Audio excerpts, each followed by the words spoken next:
Queridos alunos, alunas, Matayotai, nós vamos então iniciar a nossa aula de grego, que corresponde à quinta unidade didática, que de fato é a nossa última unidade. Claro que, como sabemos, esta, estas aulas foram ministradas num ritmo que permita um acompanhamento suave. Não é? Realmente a nossa preocupação é despertar o interesse pela língua grega e não podemos fazê-lo de uma forma demasiado brusca e violenta, porque temos que ter consciência que, de fato, não é uma língua fácil, sobretudo hoje em dia, em que os hábitos de estudo são bastante diferentes do que acontecia antigamente, não é? Em que se acostumava o aluno desde cedo a usar bastante da memória. Hoje em dia, a memorização foi bastante postergada, embora ela seja necessária para algumas matérias, como é o caso do aprendizado das línguas clássicas, que pressupõe, pelo menos no seu início, um uso razoável da memória. E talvez seja por isso que existe hoje um repúdio relativamente grande em relação a essas mesmas línguas, sobretudo nessa fase inicial. Só que você, sem essa fase inicial, não pode, de forma alguma, adentrar no conhecimento da língua.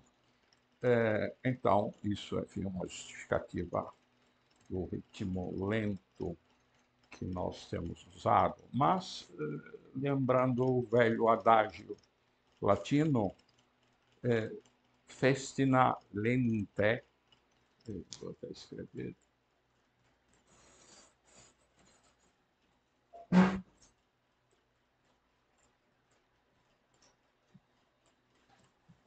ou seja, temos também em português um provérbio com uma significação parecida, que é devagar se vai ao longe. A letra, o festina lente, significa apressa-te lentamente. Festina é um imperativo do verbo festinare, apressar-se. Lente é o advérbio que significa lentamente. Portanto, festina lente quer dizer apressa-te lentamente. Devagar se vai ao longe. Não é? Este dito, não é?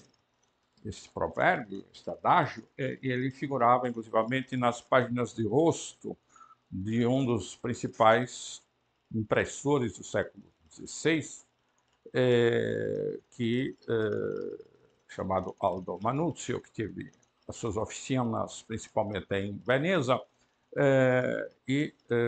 nessas páginas de rosto aparece-nos como logótipo da sua casa editorial um golfinho, enfim, em pé, digamos assim, ligado ou enroscado numa âncora. Como facilmente compreendem, o golfinho, ou o boto, não é um animal impetuoso, muito rápido, enquanto que a âncora, enfim, simboliza a lentidão, não é? O ficar parado, não é? E então o golfinho enroscado na âncora e por baixo este dictum, não é? Esta frase, festina lente, era de fato o logótipo do Aldo Manuzio, o grande impressor, sobretudo conhecido como impressor de obras em grego. Foi talvez o primeiro grande impressor europeu de obras em grego. Muitas delas edições devidas aos cuidados filológicos do grande humanista que foi Erasmo de Roterdã. Bom, mas então, em relação à nossa matéria de hoje, nós vamos prosseguir com a matéria da declinação. Como sabem, a grande diferença entre o latim e o grego e o português estriba ou fundamenta-se no fato de que essas duas línguas clássicas elas se basearem do ponto de vista da sintaxe numa característica que a nossa língua não tem, que é as declinações. A declinação é a diferente forma que um nome toma, um substantivo, um adjetivo, um pronome ou um numeral, de acordo com a função sintática que desempenha. Enquanto que em português as frases têm uma ordem mais ou menos fixa e rigorosa, da qual nós não podemos fugir, senão o sentido modifica-se, ou a frase fica sem sentido. O latim e o grego, eles baseiam o sentido das frases, sobretudo, na terminação de cada um dos nomes, dos substantivos, adjetivos e pronomes. No caso do latim, isso é ainda mais óbvio do que no grego, porque o latim permite uma liberdade ainda maior que o grego na colocação das palavras. De uma forma muito sintética, para exemplificar, em português você usa esta frase: Antônio matou Joaquim. Se você disser Joaquim matou Antônio, o assassino transforma-se em vítima, não é? Portanto, a ordem das palavras é determinante do sentido. Em latim ou em grego, é indiferente você colocar Antônio ou Joaquim no princípio, no meio ou no final. Porque a terminação, a desinência da palavra Antônio e da palavra Joaquim vai indicar qual é o assassino e qual é a vítima. Portanto, enfim, uma forma fotográfica, todo mundo que ainda não entendeu isso, que não é o caso de vocês, que estão fartos de saber qual é a estrutura sintática do grego e do latim, ficaram entendendo.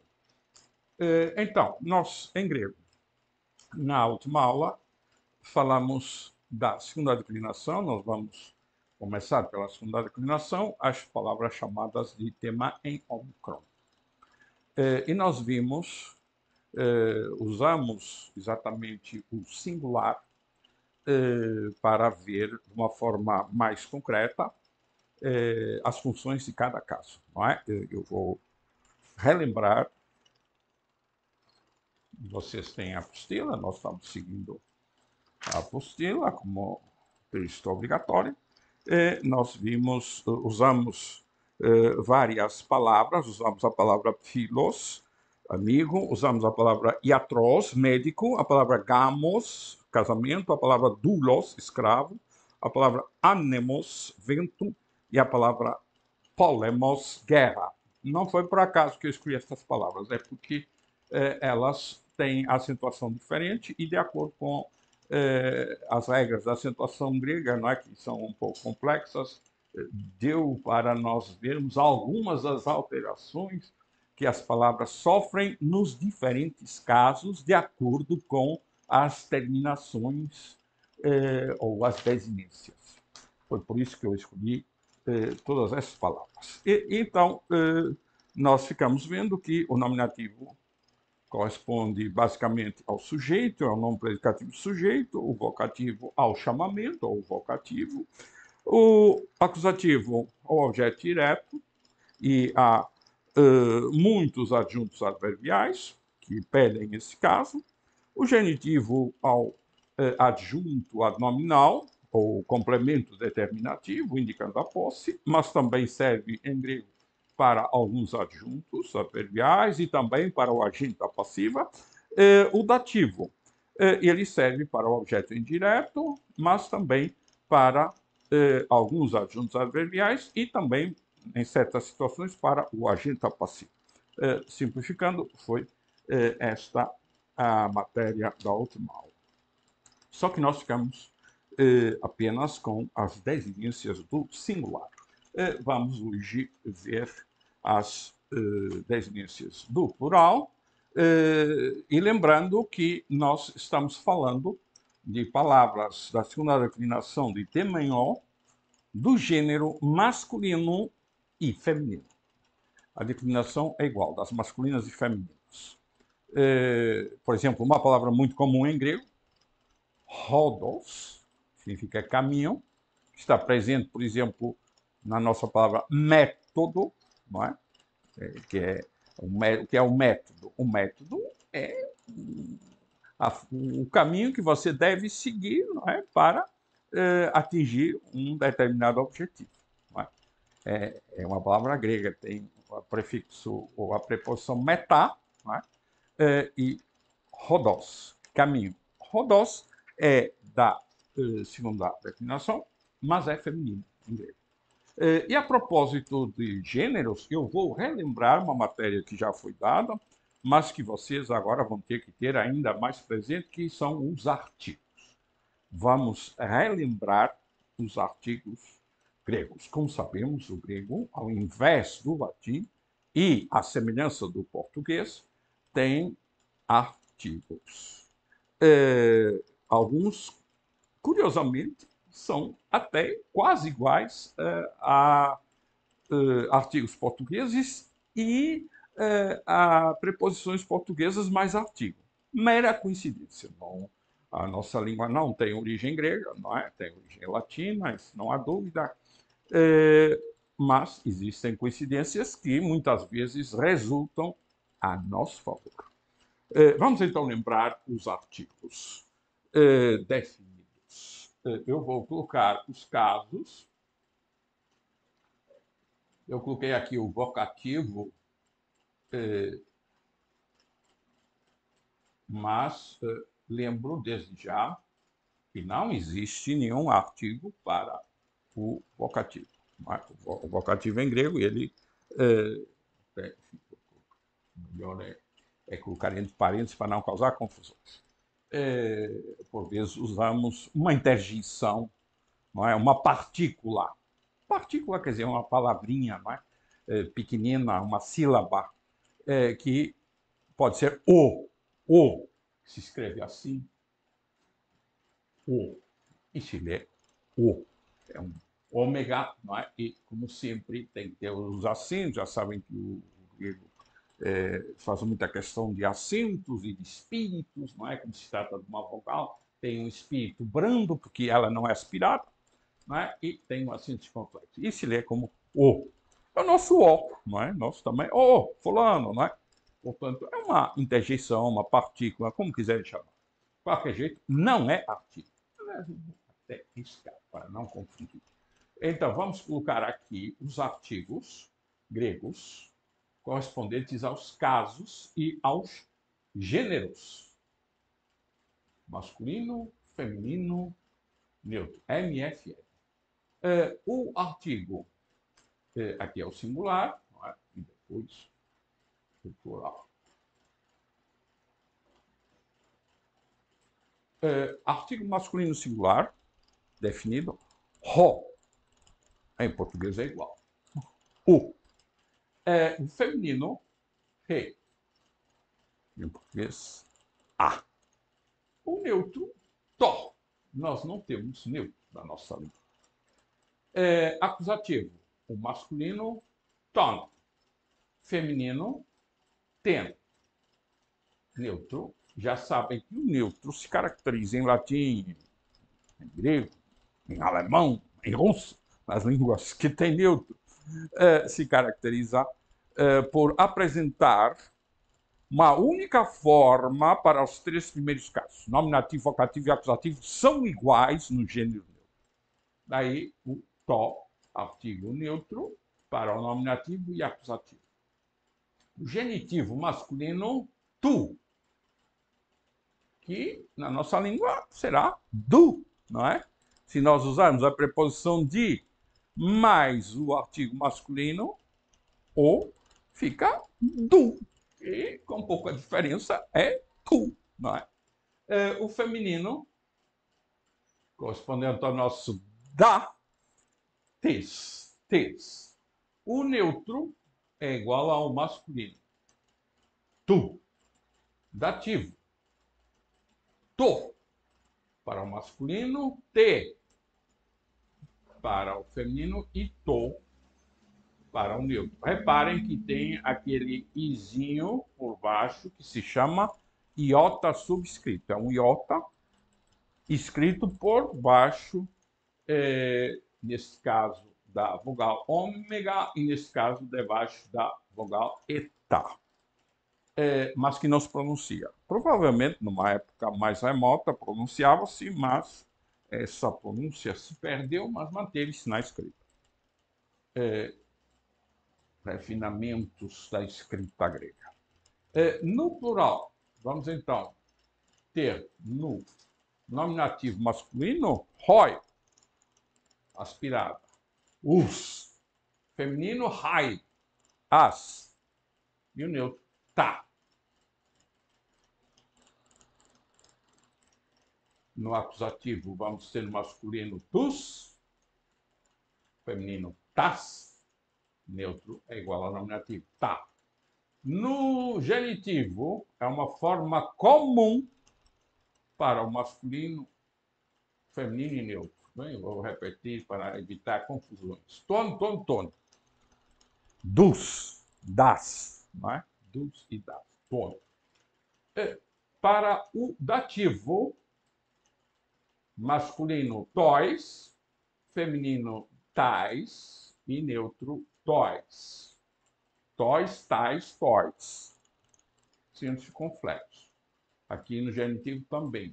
Aqui, agudo, aliás, eu escrevi grave, por quê? Pressupondo que se segue uma outra palavra. O acento grave em grego usa-se quando se segue uma palavra acentuada, que é a maior parte das situações. Então, ele que inicialmente estava agudo, ele passa a ficar grave, exatamente pela posição. Digamos que não é uma qualidade inerente, nativa dele. É uma qualidade que ele adquire porque a palavra seguinte vai ser acentuada, o que é quase obrigatório. Nem sempre, mas em grande parte das vezes. Portanto, recordando os artigos, nós vou relembrar algo que já sabem, que o grego, além do singular e do plural, ele tinha outro número que nós não temos, nem o latim tem, que é o dual. É um número que serve para indicar duas coisas. Por exemplo, 2 olhos, 2 pés, 2 mãos. Não é? Então, aí para o dual, esse dual vai ter uma declinação própria, só que nós não vamos complicar as coisas. Até porque no grego clássico, raramente se usava o dual. Nos verbos também existem formas para o dual, não é? Por exemplo, imagine, nós os dois fazemos. Isso em grego pode ter uma desinência própria. Você não precisa dizer nós os dois. Usando o verbo fazer com uma desinência de dual, de presente, já significa nós os dois fazemos.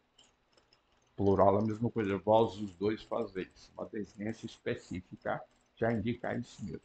Mas, como eu digo, era no grego clássico, esse número dual era de uso restrito. E para não complicar as coisas, que já são um pouquinho complicadas para quem não está acostumado e para quem está a fazer o grego na esportiva, não é? Que é o caso de nós, não é? Não vamos, então, usar o que é supérfluo. Vamos ficar no necessário. Então, temos aqui os artigos e eu peço que prestem atenção ao que consta da apostila, na página aqui embaixo tem o número 19, sobretudo ao artigo 5º, ao parágrafo assinalado como 5º, que diz: quando o artigo não é expresso, portanto não está presente, o nome deverá ser traduzido com o artigo indefinido. E tem 2 exemplos. Recale que falei. Que falei é cabeça, não é? Cefaleia, não é? Cefaleia. todo mundo sabe o que é. Calé é bela, não é? Feminino. Ré é o artigo. Então, a tradução é a bela cabeça, não é? Reparem que a tendência do grego, como o latim, é colocar o adjetivo antes do substantivo. A frase seguinte não tem artigo. Calé que falei. Uma bela cabeça. Portanto, sem artigo, a tendência é nós traduzirmos, colocando em português um artigo indefinido. Ou seja, um ou uma, uns ou umas, é o nosso artigo indefinido. Bom, portanto, posto isto, que no fundo é apenas um lembrete, não é, de uma matéria que já foi dada, nós agora passamos para a página que aparece aí, 44. Eu peço que leiam tudo mais, porque o que está para trás, que eu não estive agora anotando de uma forma explícita, no fundo, é matéria que a gente já tem falado, e tem a ver, sobretudo, com a acentuação, com as modificações que o acento vai sofrendo de acordo com a alteração das desinências. Não é? Isso, vamos dizer que é o resultado da prática. Não é? Não vale a pena estar a falar abstratamente uma coisa que você não está entendendo, não é? Só olhando para a prática, só vendo as palavras e de que maneira os acentos vão mudando, é que temos alguma chance de chegar à memorização dessas regras. Né? Enfim, antigamente o ensino tradicional não era bem assim, né? O pobre aluno tinha que memorizar as coisas sem saber sequer do que se estava tratando. Bem, mas nós vamos seguir outro método. Então, nós vamos encontrar na página 44 a declinação de palavras que nós já conhecemos no singular. Agora nós vamos ocupar-nos, sobretudo, do plural, porque o singular nós já conhecemos. Então, vamos. Eu acho que eu vou colocar este quadro. Esses que não cai. Tudo muito frágil. Vamos aí, então, aqui sim colocar nominativo, vocativo, acusativo, genitivo, dativo.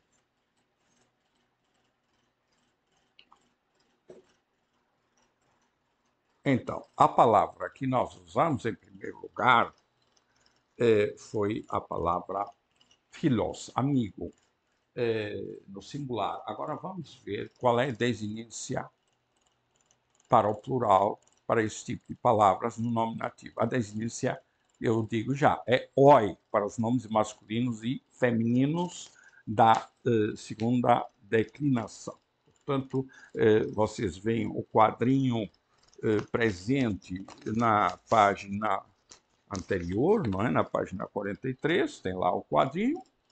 E agora, aplicando esse quadrinho das desinências, vamos usar com palavras, não é? Então, vamos usar com artigo e a palavra philos, amigo, que ficará no nominativo do plural, philoi, os amigos. O vocativo do plural ele é sempre igual, é como em latim, é sempre igual ao nominativo do plural, não há diferença nenhuma. Portanto, você sabendo o nominativo, sabe o vocativo do plural. Claro que não tem artigo, tem aquela partícula. O amigos, não é? O philoi, chamamento, vocativo, vem do latim vocare, chamar. O acusativo corresponderia a um objeto direto, não é? eu amo os amigos, não é? Eu gosto dos amigos, não é? Philo, tus philos, usamos até o verbo philo, que significa gostar de, que é gostar de alguma coisa, que é um verbo composto de philos, não é? Ter amizade por, não é? Em grego, na primeira pessoa, philo, philo, eu gosto, não é? É um verbo transitivo, então gosto dos amigos. Eu amo os amigos. Philo tus philos, não é? Ficará tus philos. Reparem numa coisa, o artigo no masculino, ele segue, ou ele apresenta desinências ou terminações que são comuns às desinências da segunda declinação. Daí nós começarmos, não pela primeira, mas pela segunda declinação, uma das razões pela qual nós costumamos começar o ensino do grego pela segunda declinação, porque há uma aproximação com os artigos, não é? Portanto, digamos, para não haver um choque tão grande.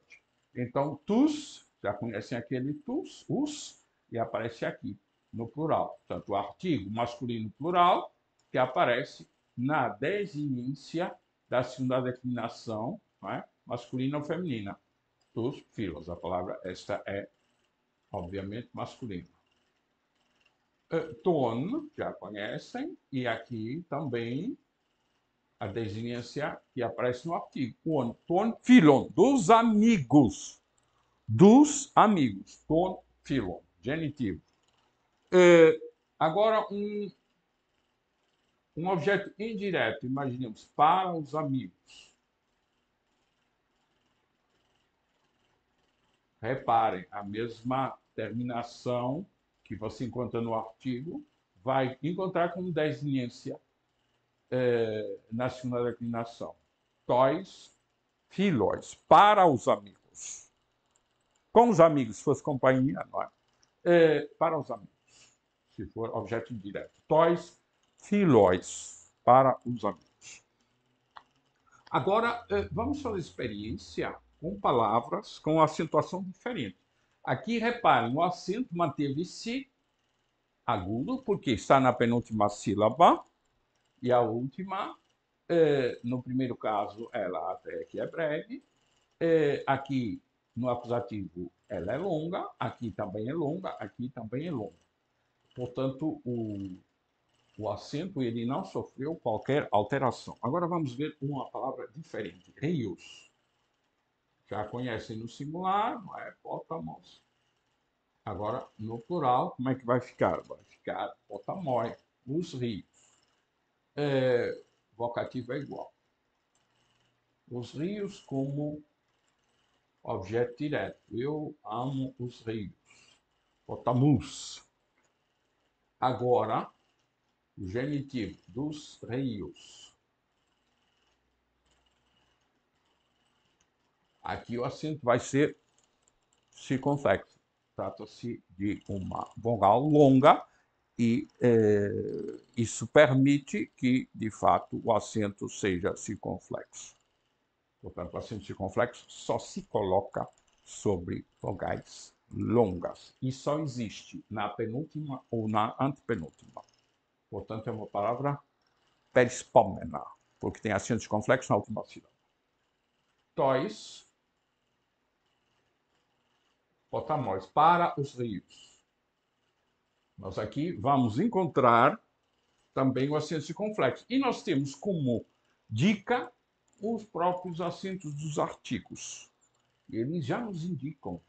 Quando o acento da palavra está na última sílaba, você já tem como orientação para o seu acento o artigo. Portanto, se o acento for na última sílaba, você já sabe que no genitivo e dativo do plural, na segunda declinação, essas palavras serão perispômenas.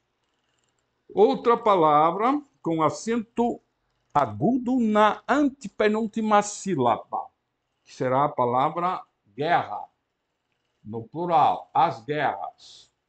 Roi, polemoi. Por que, que o acento fica na primeira, na antepenúltima? Porque aquele oi é breve. Nós já temos Então, a indicação de que aquele oi é breve e, por isso, o acento pode ficar na penúltima. Porque se o acento da última sílaba for longo, a palavra não pode ser proparoxítona. E já vamos ver, o vocativo é igual, não é? Vamos já ver exatamente isso que eu estava dizendo. Este U é longo, corresponde a uma vogal longa, apesar de aparentemente ser um ditongo, não é um U longo, porque de fato o U simples em grego pronuncia-se como U, né? Então, o que aparentemente é um ditongo, de fato é para nós uma vogal simples, é um U, só que é um U longo. Então, como é longo, o acento vai passar para a penúltima sílaba, não pode ficar na penúltima. Portanto, a palavra que era no nominativo proparoxítona passa a ser paroxítona no acusativo do plural. Agora, genitivo, já sabemos que o artigo é tono e que vai dar-se exatamente o mesmo caso. A última é longa, ninguém tem dúvida, não é? É uma vogal longa, por natureza.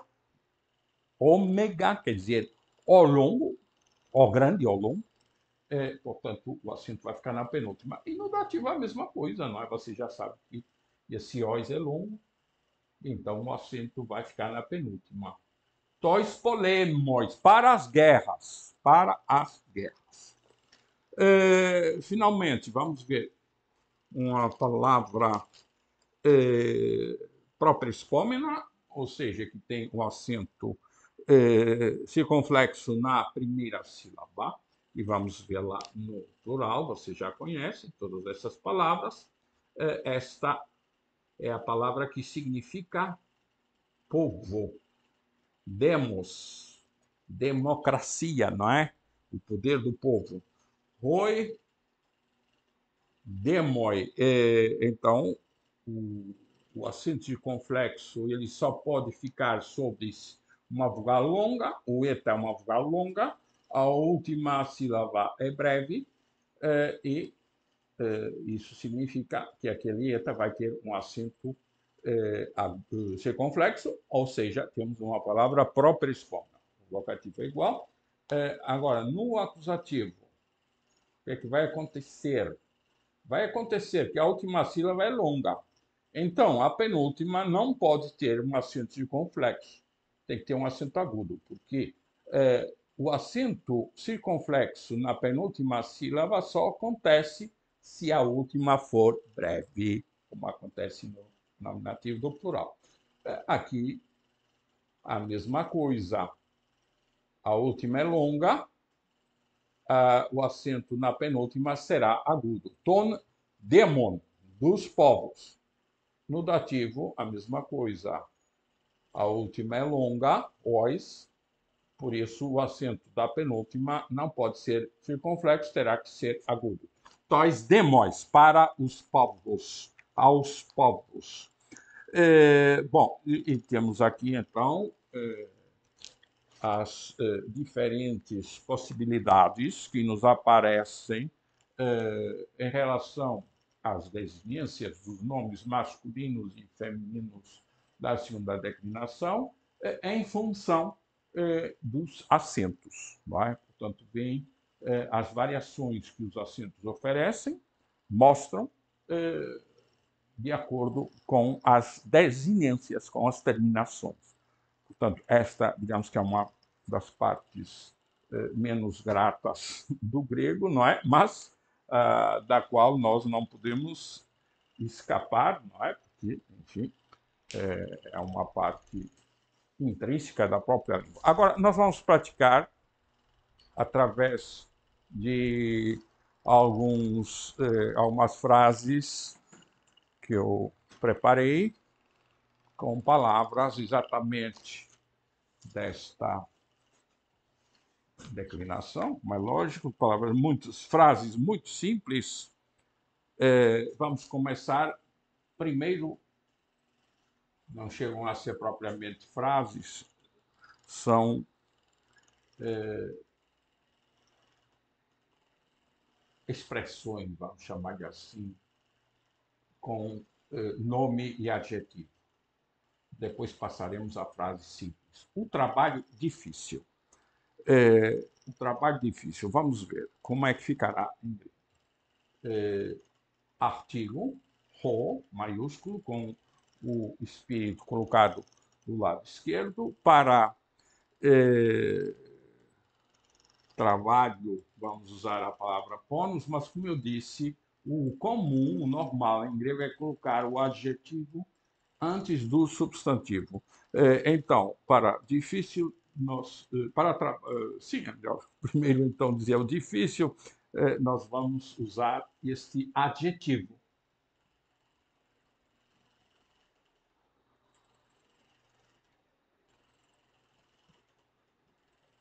Calapós, pônos, ho, calapós, pônos, ho, calapós, pônos. Reparem que o adjetivo, eu estou escolhendo adjetivos que seguem a segunda declinação. Portanto, a declinação do adjetivo vai ser exatamente igual à do substantivo. É um adjetivo de primeira classe que no masculino segue a segunda declinação.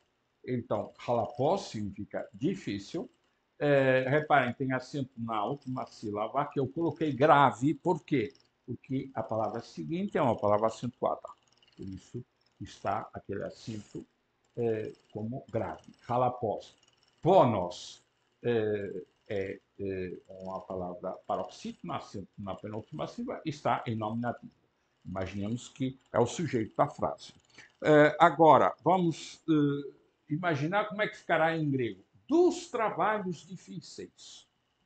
Qual é o caso? Dos trabalhos difíceis. É o genitivo, é um adjunto nominal. Dos trabalhos difíceis. Então, o que é que eu vou fazer? Vamos procurar aqui genitivo, não é? Já sabem qual é o artigo e já sabem qual é a desinência. Então, como é que ficará? Artigo tono, difíceis. Como é que vai ser o acento dele? Vai ser igual ao do artigo, não é? É uma sílaba, é uma vogal longa, não é? E no genitivo, como o acento está na última sílaba, no genitivo vai ter também o acento circunflexo, vai ser perispomena. Ton, calapon, e agora a palavra que significa trabalhos, também com a mesma desinência, mas o acento agudo. Ton, calapon, ponon, dos trabalhos difíceis. Agora, vamos para outra situação. Ao trabalho difícil, ao para o trabalho difícil, qual é o caso? Qual é a função? Parece ser um objeto indireto. Corresponde ao dativo. Não é? É claro que nós vamos colocar no singular, por isso vocês lembrem-se do que falamos na última aula, ou olhem aí para a apostila se ainda não memorizaram. Eu acho que já memorizaram. Então, como é que ficará? Qual é o artigo do singular? Isso já sabem, já vimos hoje. Tô. Esse artigo do singular vai me ajudar para a desinência do dativo do singular, do adjetivo e do substantivo. E que vai ficar assim: tô, calapô e pono. Tô, calapô, pono. Para o trabalho difícil. Tô, calapô, pono. Aqui o acento é circunflexo, não é? Porque é uma vogal longa, em dativo, não é? Com o acento circunflexo próprio de uma palavra perispomena, em dativo. Aqui o acento está na penúltima sílaba, agudo, e continua agudo, não é? Porque o acento circunflexo só pode existir sobre vogais longas. E o ômicron nunca vai ter na vida um acento circunflexo, porque é uma vogal breve, por natureza. Por isso está a partida eliminarmente excluída a possibilidade de ele ter um acento circunflexo. Tem um acento agudo. Pono, dativo. Agora, os trabalhos difíceis. Os trabalhos difíceis. Os trabalhos difíceis em português pode ser duas coisas. Pode ser nominativo, mas pode ser também acusativo, não é? Eu gosto, eu amo os trabalhos difíceis. Nesta frase, trabalhos difíceis em português é acusativo, é objeto direto. Mas, se eu disser os trabalhos difíceis não são para qualquer um, aí é sujeito. Não é? Então, os trabalhos difíceis pode ser nominativo ou acusativo. Se for nominativo, não é? Como é que vai ficar? Vai ficar roi, calapoi, ponoi, nominativo plural. Roi, calapoi, ponoi. Se for acusativo, ficará tus, calapus, ponus. Reparem que o artigo nos ajuda, não é? É igual a designação. Tus, calapus, ponus. Tudo acentos agudos. Agora, vamos para o genitivo do. Já temos aqui o genitivo, aliás, do plural, mas, por exemplo, uma frase, uma expressão, melhor ainda, não é frase, mas a expressão do trabalho difícil.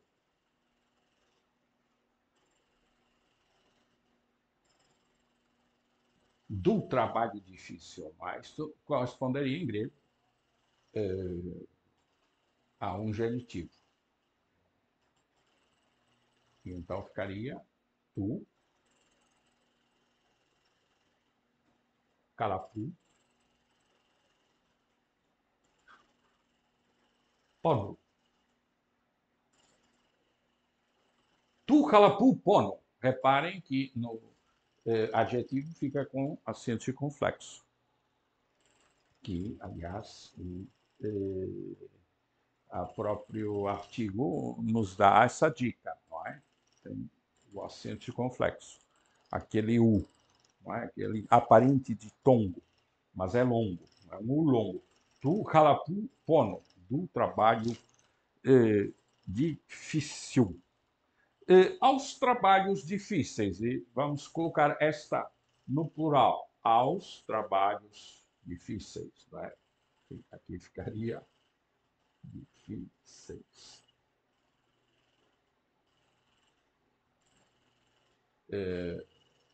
Vai para baixo e ficará tois, é o objeto indireto, calapós, com acento circunflexo, que é indicado também pelo próprio artigo, pónós, desinência ois.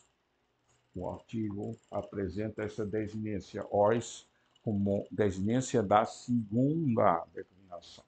Tois, calapós, está aqui no adjetivo, o acento circunflexo, está, é uma vogal breve.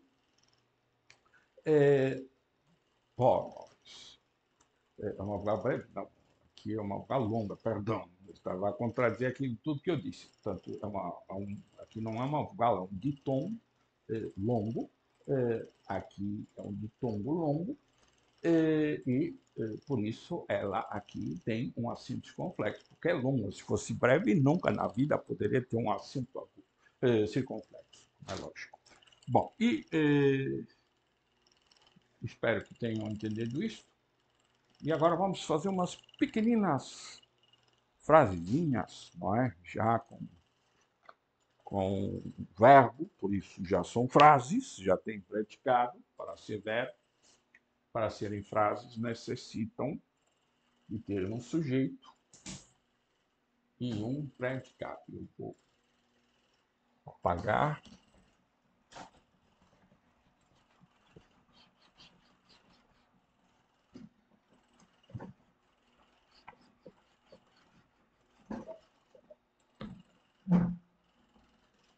E vou escrever.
O trabalho é um tesouro para os homens. Eu aqui vou usar outra palavra para trabalho, para também enriquecer o vocabulário. O vocabulário grego ele é muitíssimo abundante, não é como o latino, que é relativamente restrito. Então, em grego existem muitíssimos sinônimos. Vamos usar para trabalho a palavra kamatos.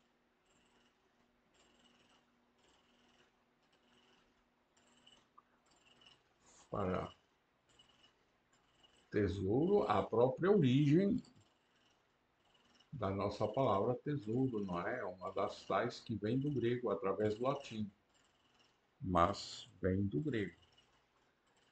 Thesauros. Para o homem já conhecem. Para ser humano, anthropos. Todas elas são masculinas, todas elas são da segunda declinação, portanto, se eu fosse fazer enunciação, eu colocaria à frente a indicação do caso genitivo, que é, nesse caso, o genitivo é acentuado com acento circunflexo, porque no nominativo a palavra é oxítona, então o genitivo será perispoma. Portanto, a indicação do gênero coloca-se entre parênteses, normalmente, usando o artigo correspondente. É masculino, mas aquela também é. Esta também. Então, nós já sabemos que o verbo ser no presente indicativo, né? Eu já várias vezes escrevi. Não, vou escrever de novo. Ele, este, esmen, este, eisim.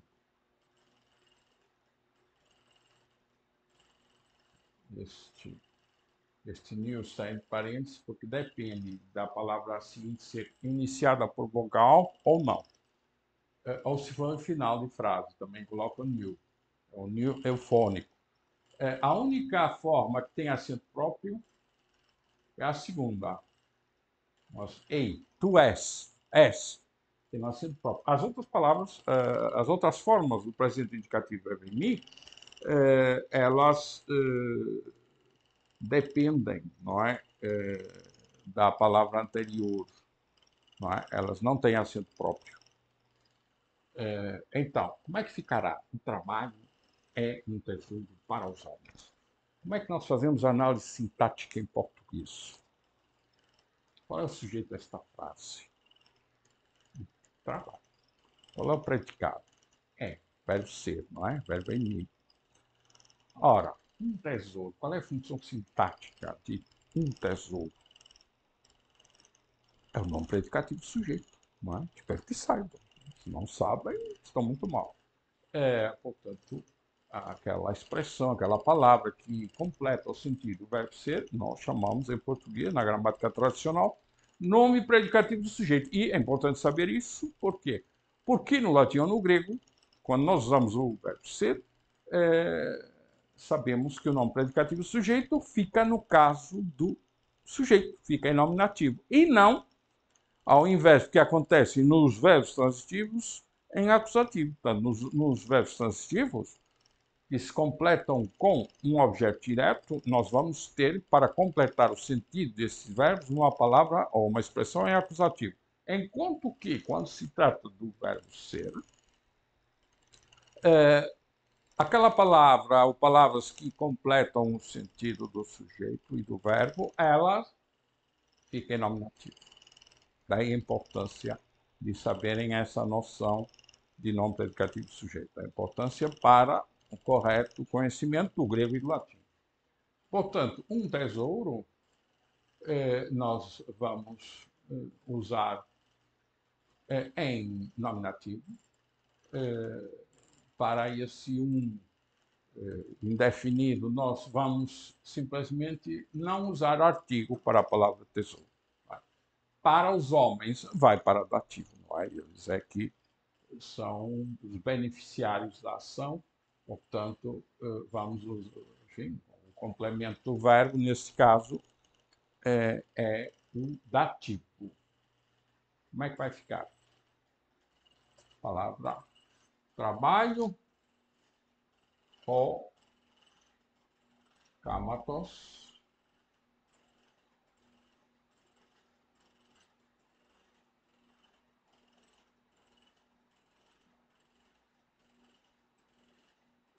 thesauros,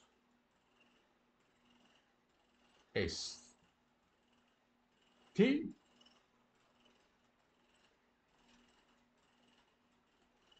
tois,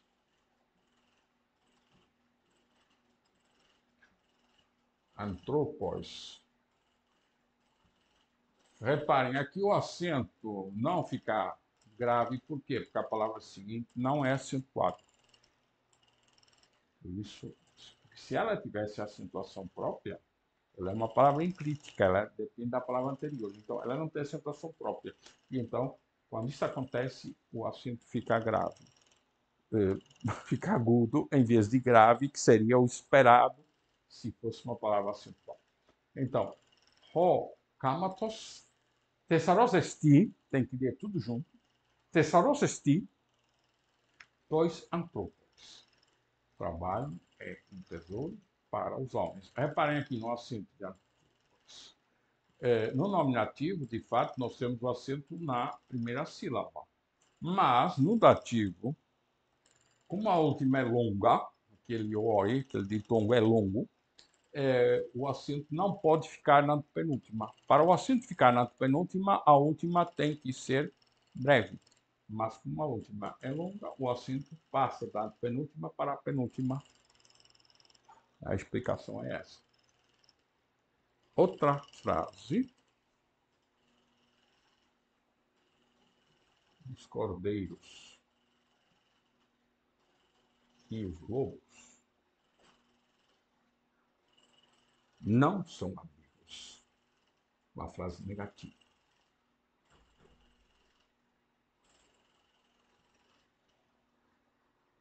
Para cordeiros, vamos usar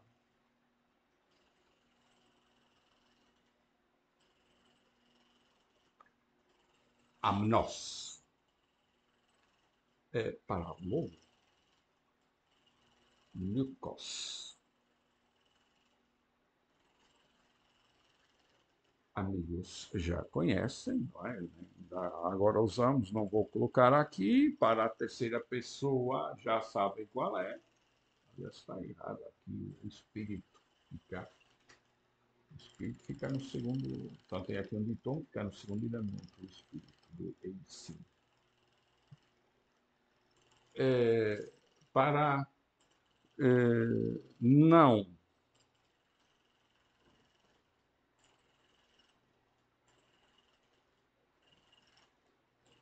eu vou colocar aquele capa, aqui, de fato, em grego, não,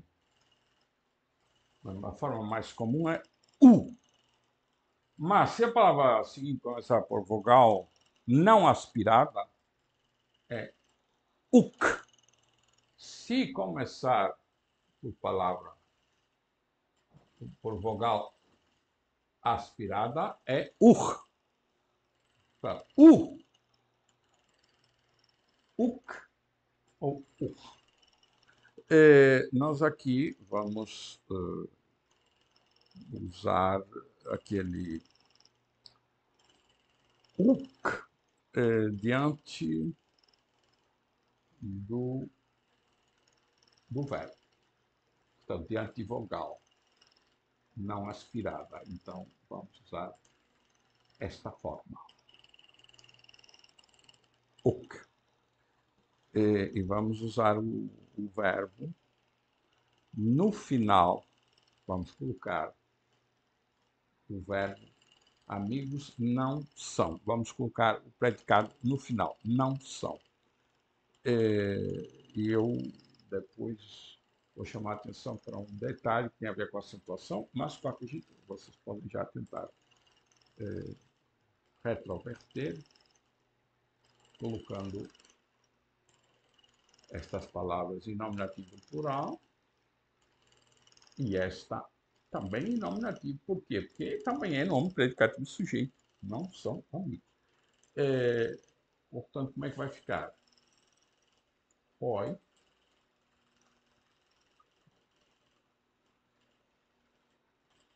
amnoi e cai.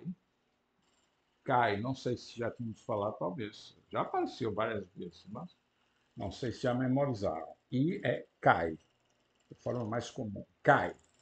Oi, amnoi, cai. Hoi,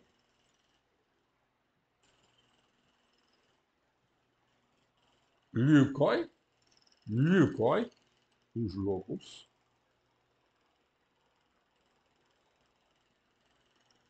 Amigos. Philoi,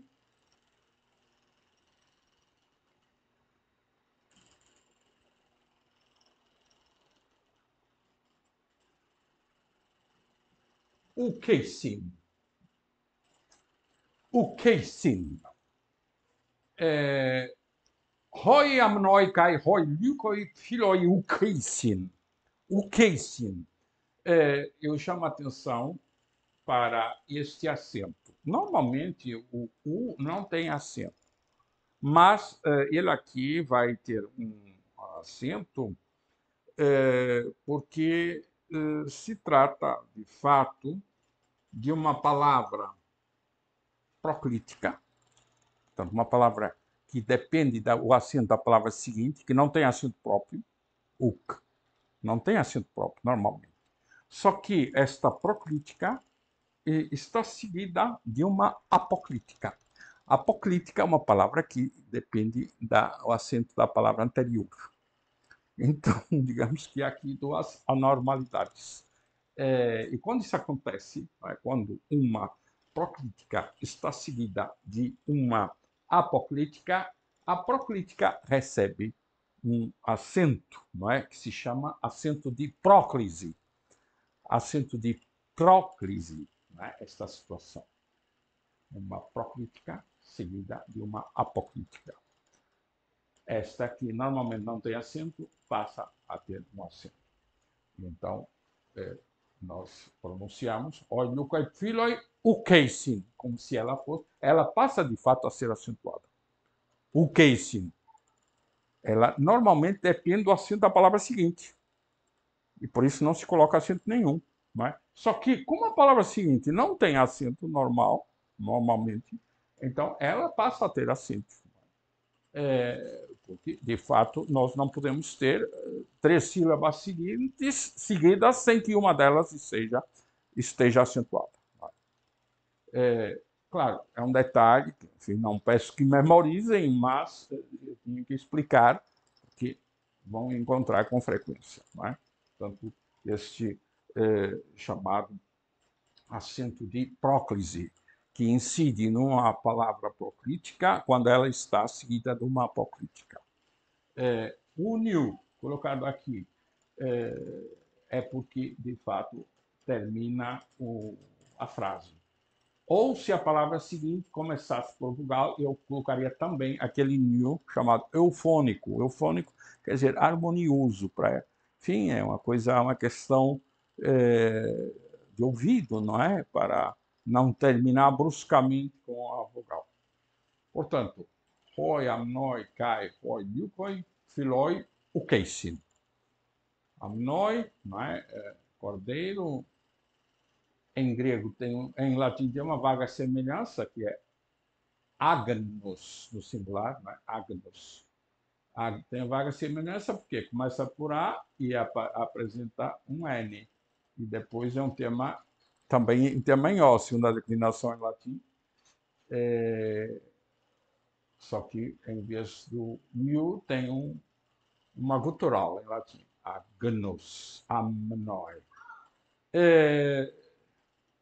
Cai e lobo, lukos, em latim é lupus, em grego é lukos, no singular, lukos, em grego há uma semelhança, não é? Lukoi. Filo, já conhecem, não só.